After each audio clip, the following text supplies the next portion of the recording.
Voilà. Bonjour les amis, je crois que vous allez bien. Aujourd'hui, nous allons devoir parler sur l'entrepreneuriat, sur toute sa forme générale. Alors, comme déjà dès le départ, nous savons bien que l'entrepreneuriat est d'où provient par rapport à une idée.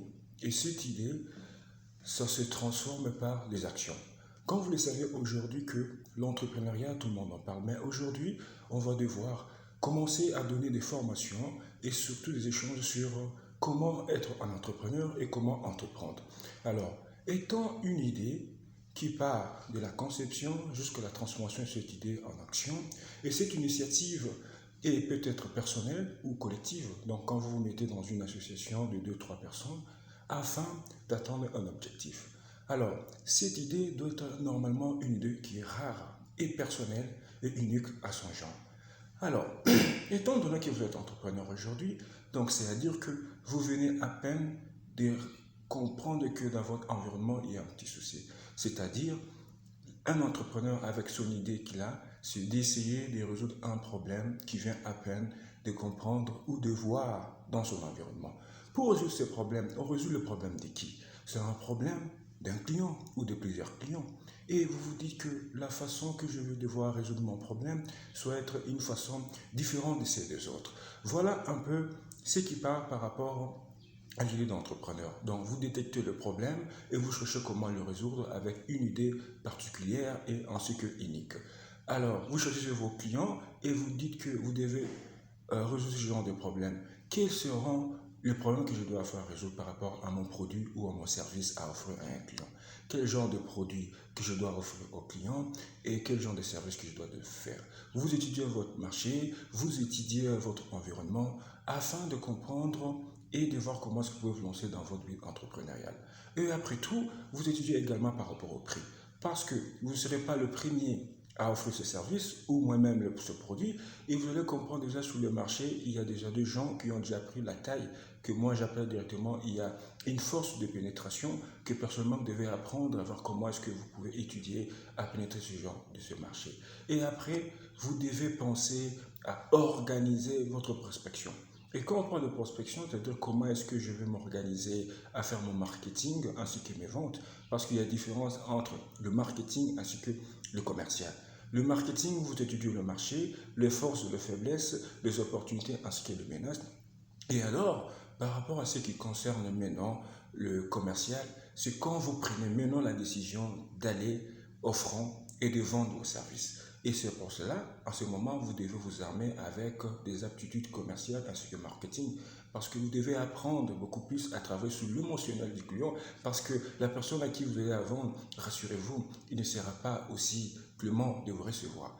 Un, il faut aussi savoir que dans le domaine où je vais me lancer, est-ce que ça sera dans le B2C, qui veut dire business to customer, je vais devoir vendre mon produit directement à un client direct sans passer par des intermédiaires. Comme par exemple, vous avez votre magasin, vous dites que ok, je vends tel produit directement, vous ne voulez pas passer par un intermédiaire. C'est un client qui vient directement vers chez vous et il achète de vos produits ou vos services.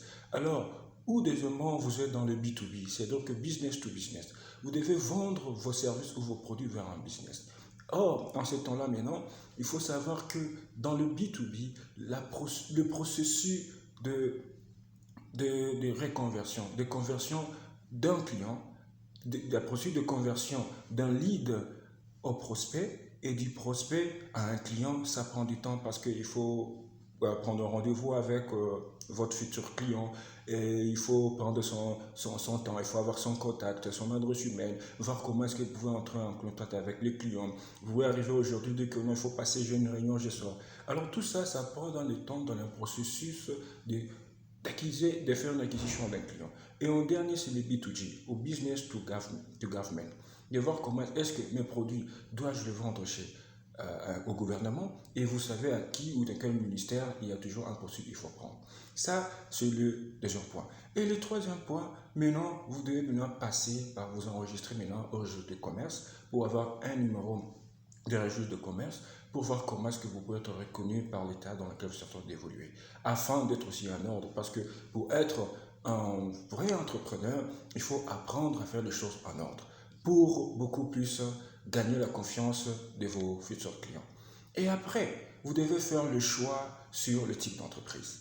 Parce qu'il y a une différence entre le choix d'un type d'entreprise, il y a le SARL, il y a les sociétés anonymes ou bien les sociétés personnelles. Mes chers amis, sur ce point, vraiment, il y a beaucoup de problèmes.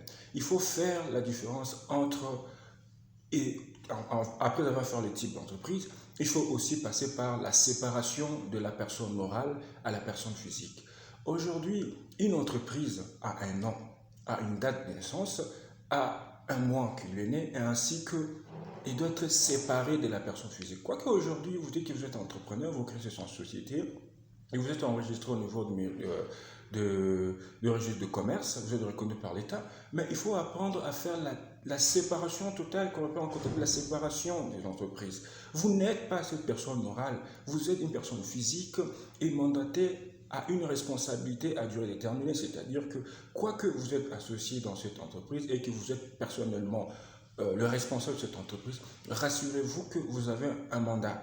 Et quand on fait cette séparation de la personne physique à la personne morale, c'est pour vous permettre à bien gérer votre entreprise. Parce qu'on en a vraiment du mal aujourd'hui. Il y a certains qui s'appellent qu'ils sont des entrepreneurs, or ils sont entrepreneurs en clown, ce qui n'est pas aussi normal.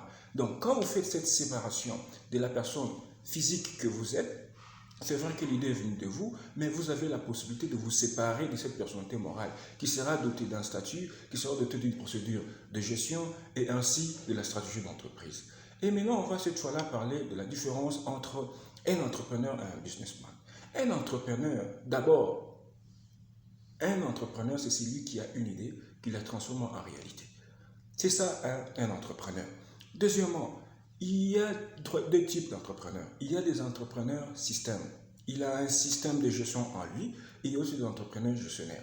Il y a d'autres entrepreneurs, il peut créer l'entreprise, mais il a du mal à savoir comment gérer. Il y a un autre entrepreneur, lui, il a la possibilité de gérer, mais il ne sait pas comment créer une entreprise. Ce sont des difficultés que nous avons.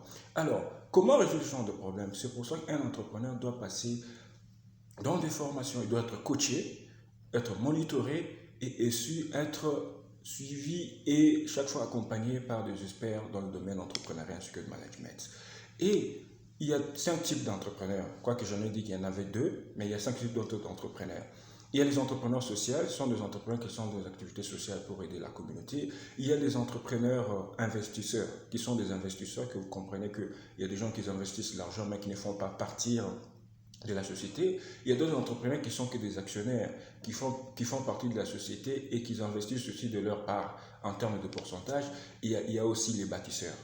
À part les bâtisseurs, aussi les entrepreneurs qui sont des silencieux. Ce sont des gens qui financent, mais qui sont dans un silence que vous ne pouvez jamais y croire. Alors, qu'est-ce qu'un businessman? Un businessman ou un homme d'affaires, lui, il est là, ce qui lui intéresse, c'est juste le profit. Et il ne travaille pas pour des actions à long terme. Il travaille pour des actions à court terme. C'est-à-dire, si aujourd'hui il commence une activité, 2 jours, 3 jours après, un mois, une année après, quelque chose ne marche pas, il change directement de direction. Tout ça pourquoi? Parce que c'est réalise que non, les choses ne marchent plus et je change. C'est la raison pour laquelle vous allez constater que, surtout chez nous en Afrique, beaucoup plus dans l'Afrique francophone, vous allez constater qu'il y a beaucoup de gens qui sont de businessmen et quand aujourd'hui ils meurent, rassurez-vous que le business ne va plus encore évoluer. Tout ça pourquoi? Dès le départ, la définition est qu'il n'est qu'un opportuniste. Ce qui lui intéresse, c'est le gain. Mais or, un entrepreneur est celui qui a une idée. Et il a toujours une idée de penser à des initiatives, à l'innovation. Quoique j'ai un produit, parce que dans la phase de la construction d'un produit, il y a la phase, premièrement, un service ou un produit, il y a premièrement la phase de conception. Vous avez votre idée d'entreprise, vous concevez, vous comprenez tout. Et après, vous vous lancez, c'est la phase de la naissance de votre... Vous lancez votre produit. Après le lancement, il y a le temps de la croissance. Les produits, les services doivent croître. C'est pour ça que vous acquérissez le client et tout. Et après, il y a un temps de déclin. Les produits doivent voir où les services doivent vieillir. Comme la vie d'un homme, il naît, il grandit et il vieillit. Et vous devez toujours penser à innover, à ajouter quelque chose de particulier dans ce que vous êtes en train de faire. Et enfin, nous allons vous parler à ce que prochainement, chers amis et chers abonnés, je m'appelle Jean-Marc Kaimbe, votre coach. Je suis spécialiste dans l'entrepreneuriat ainsi qu'en gestion de projet. On va commencer à partager chaque fois des vidéos et s'il vous plaît, inscrivez-vous, faites des commentaires et activez vos notifications afin de partager. S'il vous plaît, partagez ce projet. C'est un grand projet. Nous sommes dans l'optique où on doit évoluer avec, dans le cadre de la communautaire. Nous sommes dans un groupe où nous devons travailler ensemble. Je m'appelle Jean-Marc Kembe, votre coach congolais. Merci beaucoup et bon début de la journée.